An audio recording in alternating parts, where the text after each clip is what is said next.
Hoy tenemos un invitado que nos va a hablar de un tema que ha estado desde el día viernes en los titulares de medios, en las conversaciones de sobremesa también, que es el homicidio de este joven malabarista Francisco Martínez Romero en Panguipulli el día viernes a plena luz del día, ante su negativa de someterse a un control de identidad por parte de Carabineros.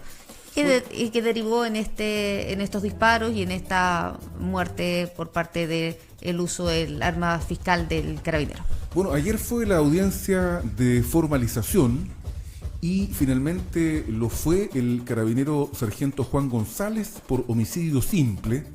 Y el otro tema que siempre se trata en este tipo de audiencia es las medidas cautelares. Las medidas cautelares, para que aquellos que no saben, son esta determinación de los magistrados si queda en si van a la cárcel o prisión preventiva mientras dura la investigación, o alguna otra medida como la firma, el arresto domiciliario total, nocturno. Fue el caso. Bueno, pero para que nos explique todo esto y analice también los alcances que ha tenido esta resolución judicial y todo lo que ha envuelto este proceso, estamos con un experto que es un visitante habitual de nuestro programa, Andrés Cruz, ex fiscal del Ministerio Público, doctor en Derecho de la Universidad de Salamanca. Estamos contigo vía Skype, entiendo. Andrés Cruz, ¿cómo estás tú? Muy buenos días. Muy buenos días a todos y todas las auditoras de radio o de Buena Costumbre, el programa Buena Costumbre. Muchas gracias por la invitación. Al contrario, Andrés, muy bienvenido. No podemos decir que eres candidato porque estaríamos infringiendo la norma. No. Yo entiendo, estoy en otra perspectiva. Ahora estás como ex fiscal y analista. Así que, bueno, Andrés, a ver, tú querías partir por el principio, como dijo el guaso. Sí, yo quiero, Andrés, solicitarle que usted pueda explicar a la gente en las escenas criminales o de investigación penal. El sitio del suceso. El sitio del suceso, existen varios participantes. Están la víctima, los autores de los delitos, pero también hay testigos. Y muchas veces esos testigos, si bien testifican de manera informal a través de las redes sociales o de los medios, cuando se empadronan, entiendo que así se dice, que es cuando los investigadores, la parte que está a cargo de la investigación, en este caso la policía de investigaciones, toma sus datos para pedirles que después ratifiquen ese testimonio ante la justicia, a veces no lo hacen. ¿Por qué se da eso? ¿Qué implicancia tiene ser testigo de un hecho delictual? Claro, porque ayer, o sea, el viernes a las 3:30 de la tarde, estaba ahí en llenísimo. El centro de Panguipulli había mucha gente, Andrés Cruz. Por lo tanto, uno diría, bueno, ahí está como el centro tirado, digamos. Va a ser facilito saber qué pasó. ¿Qué pasó realmente, Andrés? Bien. Colocándome latero, pero perdón por lo latero, pero hay que empezar con ciertas responsabilidades que tienen las policías sin necesidad de recibir instrucción previa por parte de ninguna autoridad, ni de las policías, ni el Ministerio Público, ni de los jueces. Son lo que se denominan las diligencias sin instrucción previa. En general, en nuestro país, las policías tienen que obrar con instrucciones de alguna autoridad. Es decir, no pueden autónomamente verificar ningún tipo de diligencia o actuación a menos que exista alguna instrucción de algún organismo que esté facultado al efecto por la ley. Pero, hay excepciones. Excepcionalmente, la ley establece, y uno de los ejemplos que se encuentran establecidos están en el artículo 83, donde en el artículo 83 del Código Procesal Penal se consigna la posibilidad o la obligación, en realidad, de los funcionarios policiales de empadronar testigos que se encuentren en el lugar de los hechos. Y esto hay que vincularlo con otra institución que también pueden realizar los funcionarios policiales, siempre y cuando tengan algún indicio respecto de que una persona pueda poseer antecedentes que sirvan para esclarecer un crimen simple delito o falta, que es el control de identidad. Que en Chile lamentablemente se dio una duplicidad y confusión con una modificación absolutamente innecesaria, a mi juicio, incorporando otro control de identidad que está fuera del Código Procesal Penal y que malamente ha sido denominado control de identidad preventivo, que está en el artículo 12 de la ley 20.931. ¿Por qué hago la diferencia? Porque el control de identidad preventivo del artículo 12 de la ley 20.931, que está establecido para resguardar el orden y la seguridad pública, que lamentablemente no se define, es decir, queda entregado al arbitrio de quien realiza la diligencia, puede realizarse sin necesidad de indicio de ninguna naturaleza. Es decir, el día de mañana, don Álvaro Miguel o doña Joyce Olsen se encuentran en la vía pública y un funcionario policial se puede acercar, interrumpir su libertad de desplazamiento hasta por el término de 1 hora, por el hecho de que se le ocurrió de que ustedes puedan estar infringiendo, pueden poner en riesgo el orden y la seguridad pública. Ahora, cuando existe, yo me estoy refiriendo al otro control de identidad, y disculpe la confusión, pero no es culpa del que trata de referirse al tema, sino de esta institucionalidad esquizofrénica que se introduce para los efectos de tratar de decirle a la población que se está luchando en contra de la criminalidad cuando son medidas ineficientes e ineficaces. Desde esa perspectiva, existiendo este indicio, se le puede requerir a una persona que se encuentra en condiciones de ser testigo su identidad. Ahora, esta persona se puede negar a prestar declaración, pero lo que no puede hacer es negarse a conferir su identidad. Si se niega a conferir su identidad, está cometiendo una falta de ocultación de identidad que amerita una detención por flagrancia en el mismo lugar y eventualmente la imposición de una pena de multa más adelante, en el procedimiento penal que se siga en este sentido.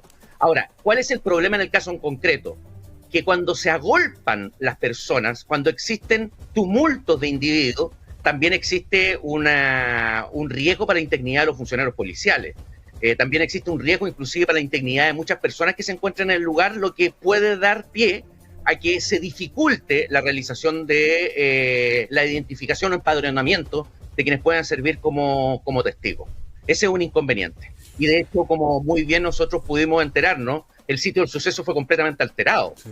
Con posterioridad a los acontecimientos, evidencias sumamente importantes como son las armas o el utensilio o eventualmente las armas cortantes o punzantes que portaba la persona fallecida, la víctima en este caso, pudieron haber servido para el esclarecimiento de mejor manera de los hechos. Oye, un breve paréntesis, porque me quedó dando vuelta esto de que nos hacía el control de identidad a la Joyce y a mí. ¿En qué se diferencia Andrés Cruz hacia el final del día, digamos, este control preventivo de identidad que faculta al funcionario porque se le, digamos, le resultó sospechoso, en fin? No, es el problema, Álvaro. Sí. Ni siquiera es necesario que resulte sospechoso. La incorporación del artículo 12 de la Ley 20.931, de hecho, para muchos académicos que nos referimos al asunto, nosotros hicimos un seminario en la Universidad de Concepción donde pusimos varias personas, y esto lo dijimos hace como 4 o 5 años. De hecho, antes de que se introdujera la normativa, que fue el año 2016, en el sentido de que iba a ser una norma discriminadora y iba a ser aplicada de manera, lamentablemente, desde la perspectiva de la segregación y fundada en las características o estereotipos socioculturales de las personas. Ahora, el punto es que con la introducción de esta normativa hubo un retroceso inclusive anterior a la detención por sospecha. Eso te iba a preguntar, pues, Andrés. ¿Cuál es la diferencia con la detención por sospecha, digamos? A ver, es que para los efectos de que existiese detención por sospecha, tenía que haber sospecha de algo. En cambio, en el control de identidad del artículo 12, no es necesario indicio de ninguna característica. Y tratándose del control de identidad del artículo 85 del Código Procesal Penal, sí el funcionario policial tiene que acreditar que existió un indicio de que una persona hubiese cometido un crimen simple delito falta, se preparara para cometer un crimen simple delito falta o tuviesen antecedentes para los efectos de poder esclarecer un crimen simple delito falta. Además, se introdujo la posibilidad de que las personas que se encontraran embosadas o encapuchadas también pudiesen ser objeto del control o sujetos del control de identidad. Entonces, en realidad, y esto es un problema que la jurisprudencia no ha salvado, porque en Chile se supone que no pueden haber instituciones que puedan realizar actuaciones arbitrarias, porque una cosa muy diferente es la discrecionalidad y otra cosa es la arbitrariedad.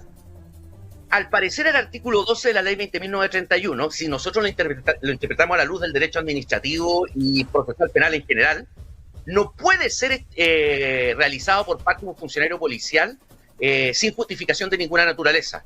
Pero en la práctica, así es.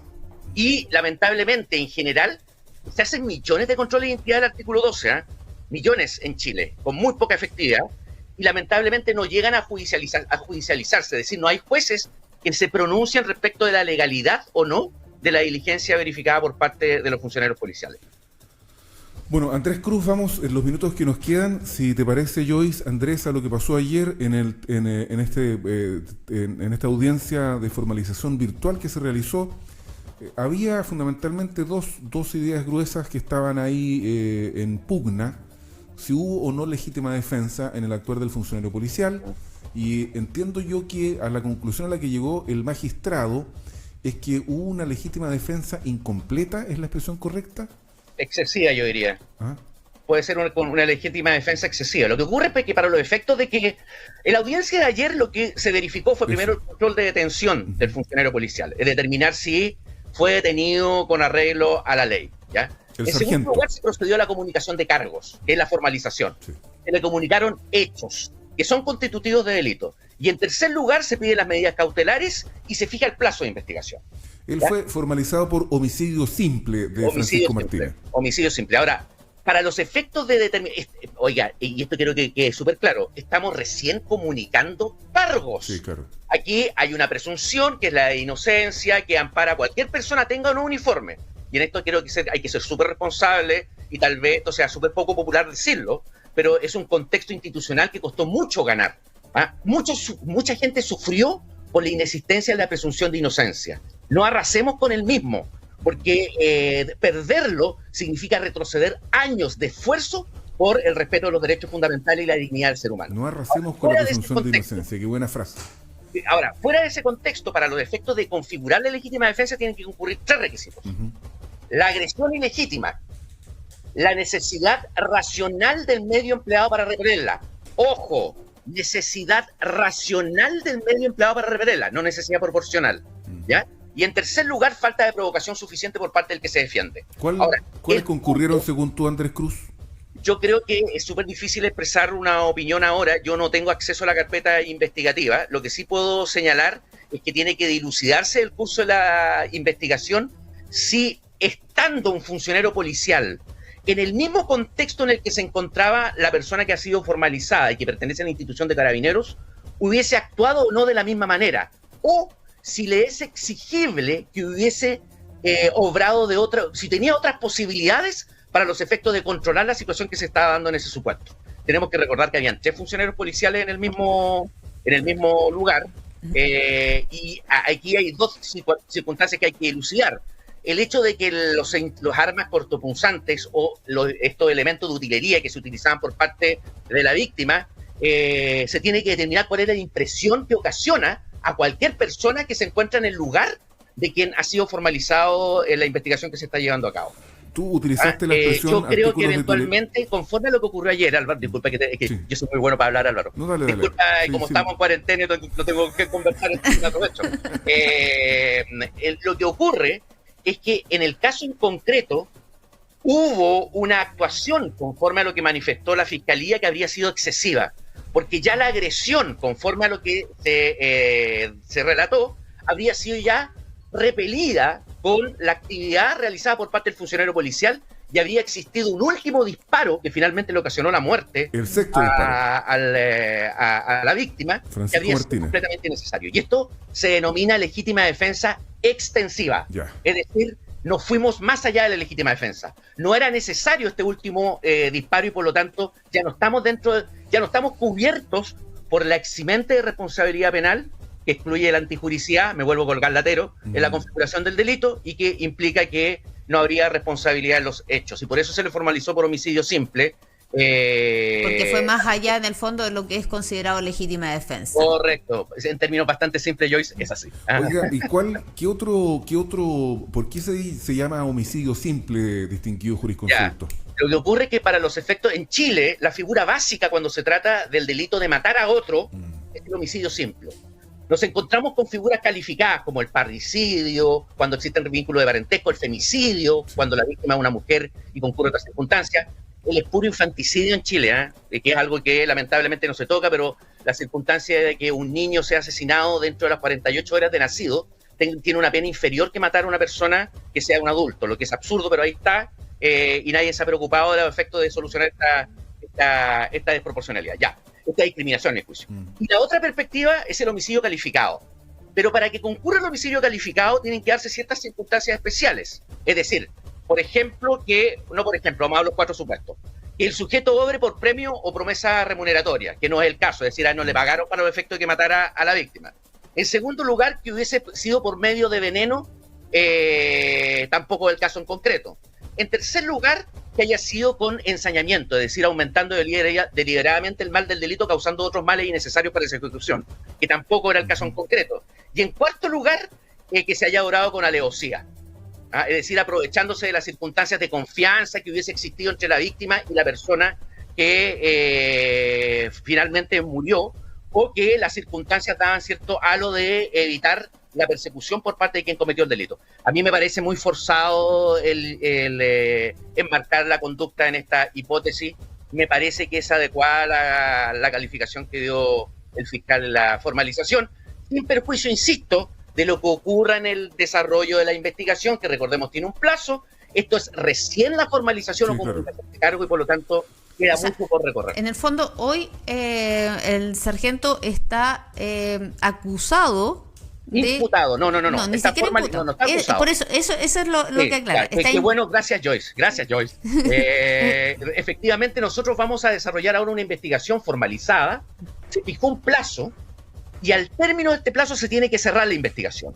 Al cierre de la investigación, el fiscal va a tener 10 días para los efectos de acusar.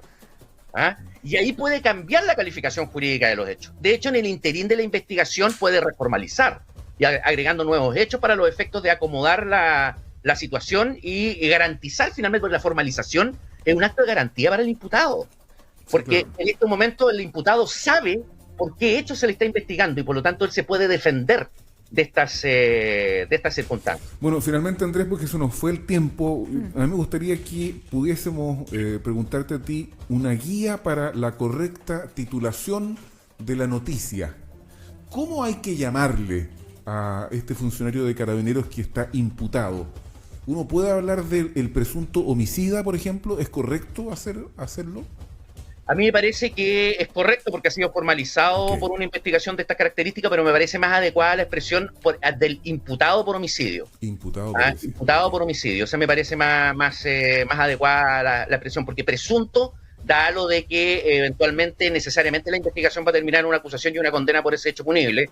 Y siendo súper responsable, aquí yo no quiero ser popular, quiero ser responsable de lo que estoy expresando, puede terminar en una circunstancia que no necesariamente implique una condena.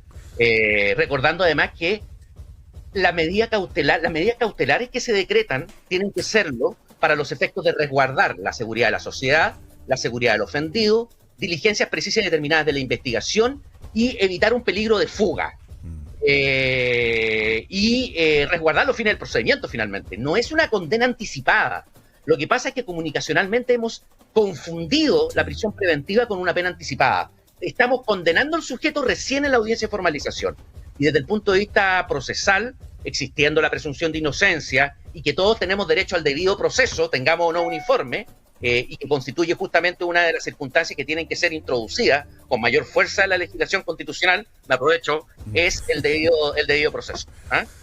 Andrés Cruz, ex fiscal del Ministerio Público, doctor en Derecho de la Universidad de Salamanca, analista político, agradecemos todos tus conceptos y esta clase de Derecho Procesal Penal que nos has dado esta mañana aquí en Buena Costumbre. Sí, aclaramos varios conceptos. Y vamos muchas gracias a ustedes y muchos saludos a los auditores y auditoras de Buenas Costumbres. Nos vemos. ¿Listo? Gracias, Andrés Cruz. Chao.